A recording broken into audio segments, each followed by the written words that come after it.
Welcome to chess, ladies and gentlemen. All right, man. So I went ahead and grabbed the game. Wesley So versus Veselin Topalov out of the Blitz section of Norway chess. This is my first time presenting a player from Bulgaria. So this is my first attempt to speak Bulgarian. But of course, from all my people that are coming from the Philippines, I would say mabuhay. Kumusta na aking mga kaibigan?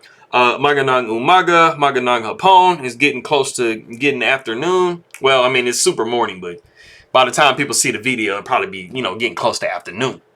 So, I'm sa tayo, mag-lunch na tayo. Maraming salamat po sa nanonood ng aking mga video.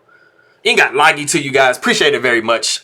Anybody who is coming from Bulgaria, like I said, this is my first attempt at speaking Bulgarian. But the interesting thing is a lot of what I heard in the couple videos that I watched, it's very similar to like Croatian and Russian and stuff. So it's like, it's not as hard. I mean, they use merci as well with a little bit of extra on the R.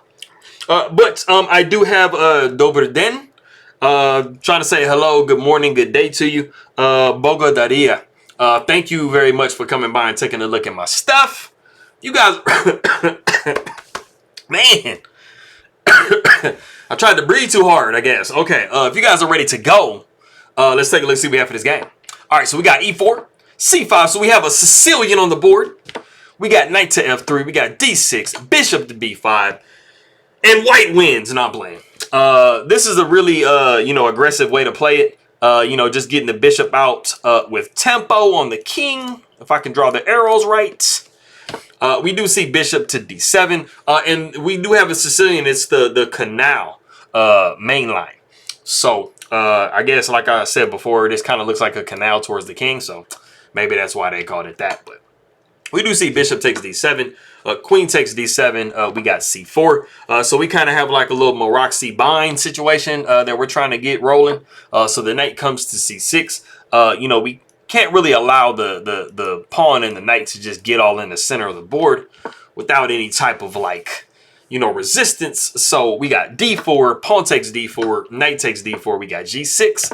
Knight comes to c3, bishop to g7. We got bishop to e3.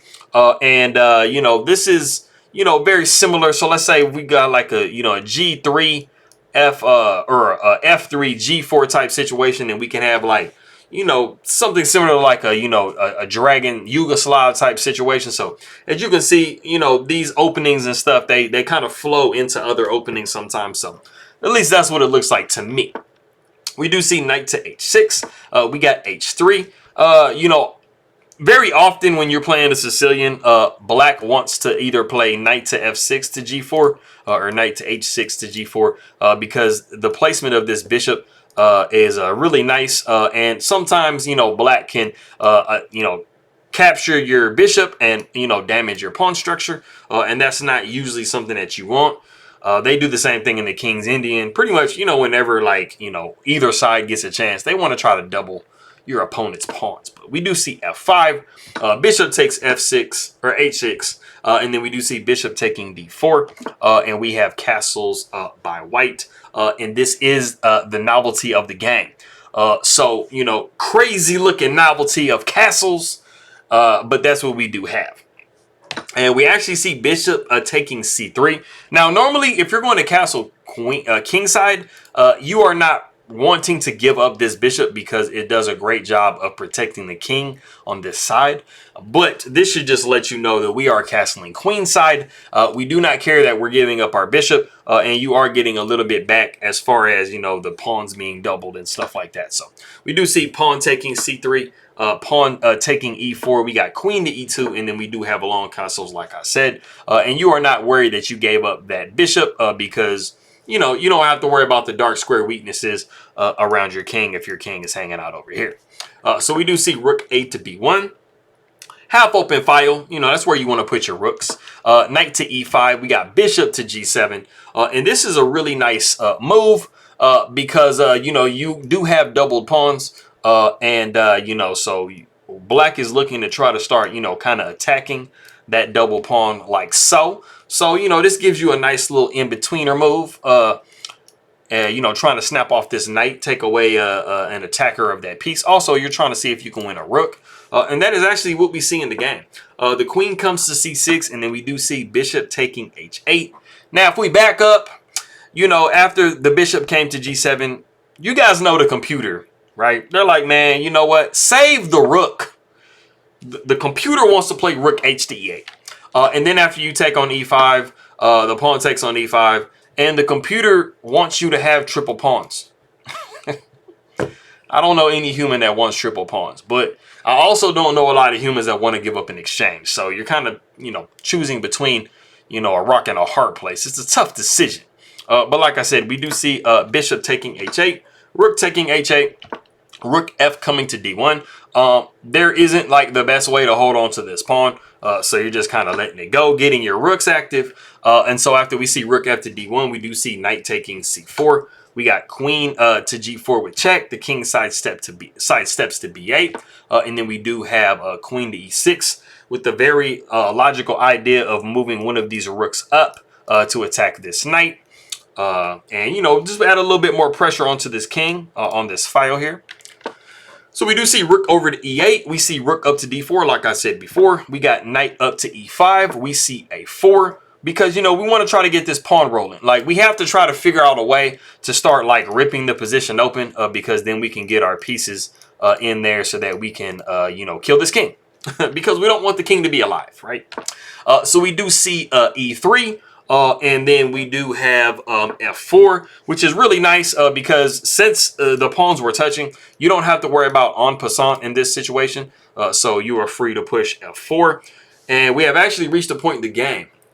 This is a very critical point of the game. If you do want to pause the video and see what move Veselin Topalov plays in this position, go ahead and do so.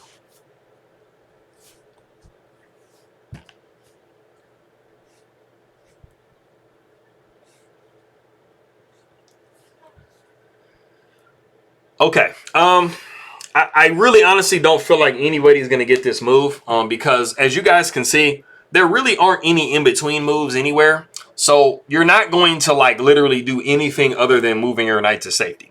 You know, one of the most logical moves, pretty much the only logical move is knight back to d7. But Veselin Topalov does not play that. He says that is for the birds and he goes e2. Like I said, I don't think not a single person out there is going to get e2. I don't think that they're going to do that. Because that's definitely not what I would have played. You literally just dropped the knight. So, pawn takes e5. I'm not sure. I tried to find a video of the game, but because they had so many Blitz games, they kind of picked the game that they were going to focus on for like that round. And it wasn't this game. So, I'm not sure. And he had like 40 seconds. I mean, they both kind of had like, I think 40, 45 seconds or like a minute at this point. So, I mean, they weren't like crazy low on time. So this is definitely like something that's kind of like strange to see. So like I said, I'm not sure like how he dropped his knight. The only thing that I can say is this is what he had to have calculated. And he just must have missed this move that comes up. So after the queen takes on c3, he has to have been thinking that he's going to somehow be able to promote this pawn with check. And then the rook would have to take, and then the queen can take. And then, you know, everything is fairly equal, you know, like pretty much. Like, so like I said, I feel like that has to be what he saw. But he just didn't realize that rook comes to e4. And it basically just stops all of that. Because now you have two rooks protecting the promotion. And I mean, you're pretty much just out of it. So, like I said, I think he just missed rook to e4. And he was just kind of like going kind of fast and scanning around. He just missed it. And so that's my only explanation. I mean, other than that, you have to ask him what he was doing. So the queen came to d3, and we actually saw a nice rook sacrifice. Rook takes b7 with check. And then after the king takes b7, pawn takes d6. And this has solved your problem of the promotion of this pawn. You know, you are threatening, you know, pawn takes here or even pawn push up here with the queen takes. So you definitely have a really, really monstrous position as white. And the final move that we see for the game is queen takes d6. And I'm pretty sure that Topalov just resigns this position at this point. It shows that he had like 30 seconds left, so he didn't run out of time. So like I said, I mean, this is just completely resignable. I'm not sure like what he was thinking when he did it, but you just pretty much just drop your queen. because once the pawn takes back, you're going to be taking back here, and you are in plenty of time to take this pawn. So, you know, of course, if this happens, I mean, you're going to be doing this right here. And, I mean, this pawn is just going to drop next move. So, you know, I'm not, like I said, I'm not really sure, like, what type of plan he had, or, like, that he just missed that the pawn was pinned. You know, when you get down to 30, 40 seconds, I think you just really start to miss stuff like that. So that is that. So like I said, backing up, it was at this point that I believe that Topalov did resign the game, and that is that. You know, and so, you know, as you guys know, Wesley So did win the Blitz portion, so he played like some pretty monstrous games. But for all of my people in the Philippines, I would say maraming salamat aking makaibigan. And for anybody who's coming from Bulgaria, Bogodaria, I appreciate it very much, and I will see y'all next time.